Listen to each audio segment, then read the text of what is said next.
There's an old saying that there's strength in numbers, and this is possibly as true on the Magic Island or in Euclidia as it is anywhere else. The Gregory party of 4 has now grown to 5, with the addition of the Euclidean girl submarine commander. The girl whom we have known only as the commander has been sent to live with our party as a punishment for aiding them to escape from the Magic Island. She's a very lovely and clever young person and will be known from this time on as Elaine Raleigh. In the living quarters set aside for Mrs. Gregory and her loyal friends, Joan and her mother are fitting one of Mrs. Gregory's dresses on Elaine, while Jerry and the captain are out trying to get a little more information on their position.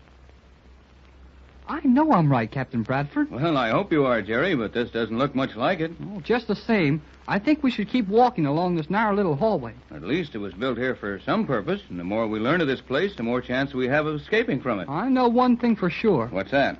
Nobody can hear us talking in this tunnel. How are you so sure of that? Well, the commander told me so. Elaine? Yep, that's right. I've called her the commander so long that it's hard to remember to call her anything else. But Elaine is sure a swell name. It is a pretty name, Jerry, and Elaine is a very attractive girl. You bet she is. I think she's mighty nice. Well, I'll agree with you, son, but if you don't mind, I'd like to give you a little advice about her. About Elaine? Mm-hmm. Elaine and all the rest of the ladies. Yeah? Well, what is it? Well, Jerry, just as one man to another, I'd say that it might be just as well if you didn't say too much about how nice you think Elaine is, especially when Joan is around. Oh, sure. I figured that out for myself.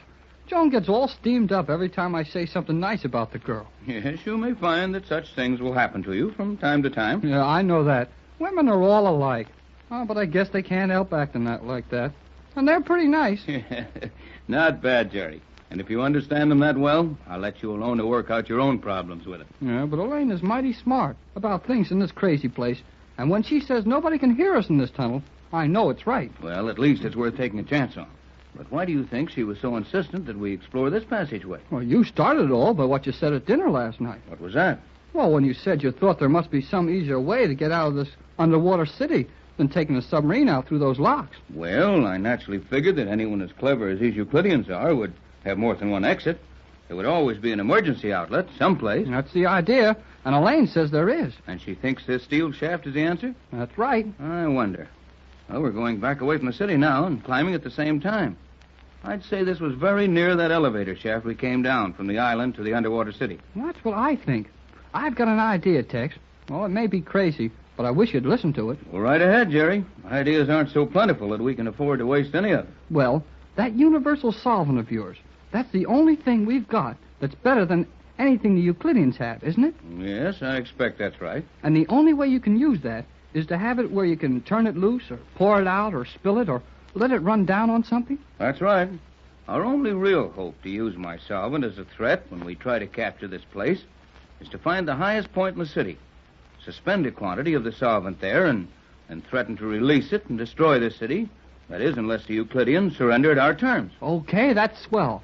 And that fits right in with what the commander, Elaine, said. Yes, go on. Well, she figures that this tunnel we're walking in comes out inside that mountain that the crater of the volcano is in. Only this thing goes right up inside one of the little peaks around the crater, and that the opening at the top is only 30 or 40 feet below the water. Well, if that's true, say, we're as good as off this place right now. But we'll have to be sure that nobody else knows what we know. Oh, what could they do about it? Prevent our coming up here, for one thing, and close this off for another. Yeah, they'd do that all right. Hey, Tex. Oh, listen to our steps. Yeah. We're off that noiseless steel and walking on rock. Good solid rock, too. Begins to look as if your girlfriend is correct. Boy, it sure does. But it looks like there's something here she didn't know about. What? Oh, a steel door, eh? Mm-hmm. And a mighty heavy door from the looks of things. Well, now, if we can get this open, give me a hand here, Jerry. Aye, aye, sir.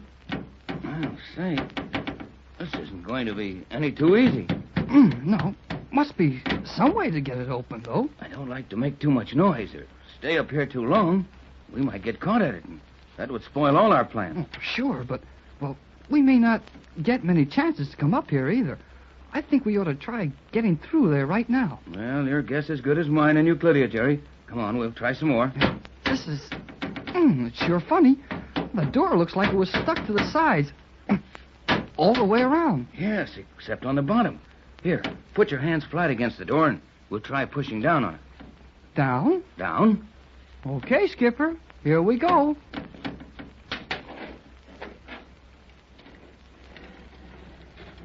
Hey, it's moving, Tex. It's moving. It sure is, son. Look, it's going down. That's the best thing in the world for us. Why? Why is it? Well, I'd say there's only one reason for a door to open down. There isn't room for it to open up. And that can mean only one thing.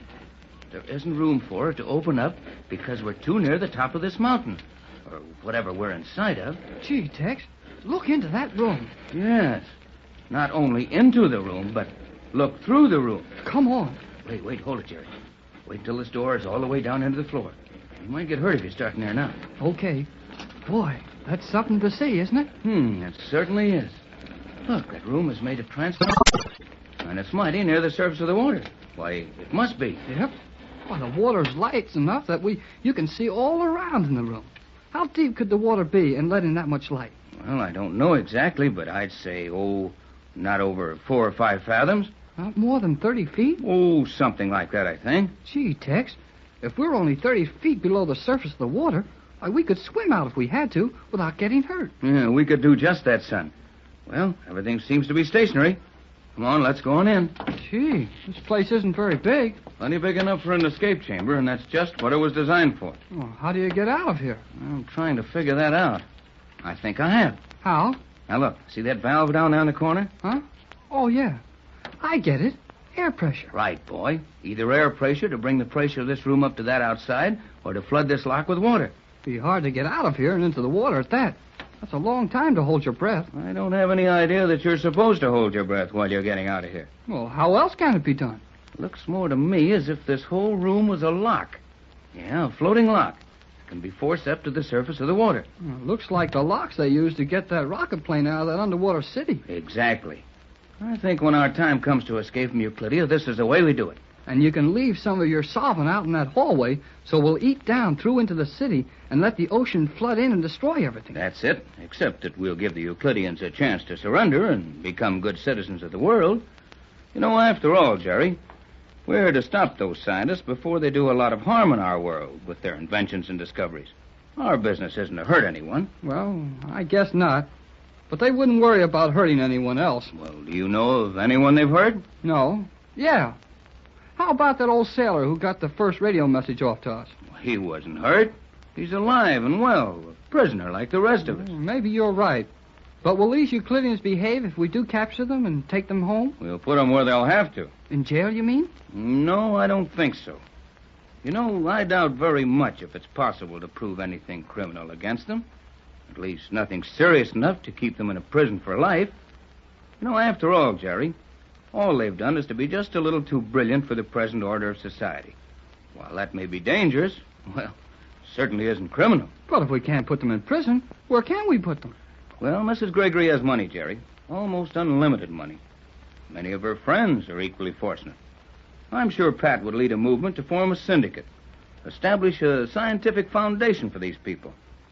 There they would be allowed to carry on their work, but they'd also be watched to see that anything they developed would only be used for good. It sounds okay, but it sure costs a lot of money and plenty of trouble. It's the only answer I can think of. Well, I hope they refuse to surrender. And we can turn this water in on the whole bunch of them. Now, Jerry, you wouldn't do that. Well, maybe I wouldn't want to do that to the animals they've got down there. But I don't feel very bad about anything happening to the Euclideans. Why, Jerry, they're human, just the same as we are. They're entitled to fair treatment. Yeah, only... Hey, Tex, look. Yeah, I see it, Jerry. A shadow on the water above us. Looks like the shadow of a submarine. No, it's one of those rocket planes shaped like a submarine. How can you tell? Well, see the shadows, those little bumps on the sides where the wings don't quite fold into the ship? Say, you're right. It is one of the Euclidean rocket planes. It's just drifting on the surface of the water. Well, it's going to be right over us in a minute. The shape of that shadow is changing. There's a bulge on one side of it.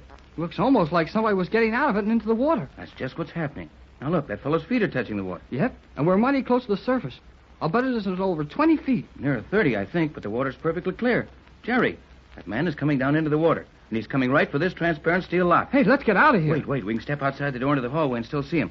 I want to watch how this is done. But if he sees us in here, then our chance of using this place for an escape are all gone. Oh, now look, we'll step backward to the door and start to shut it. When it's nearly up to the top, we can safely watch over it and close it quickly when he's near enough to see us.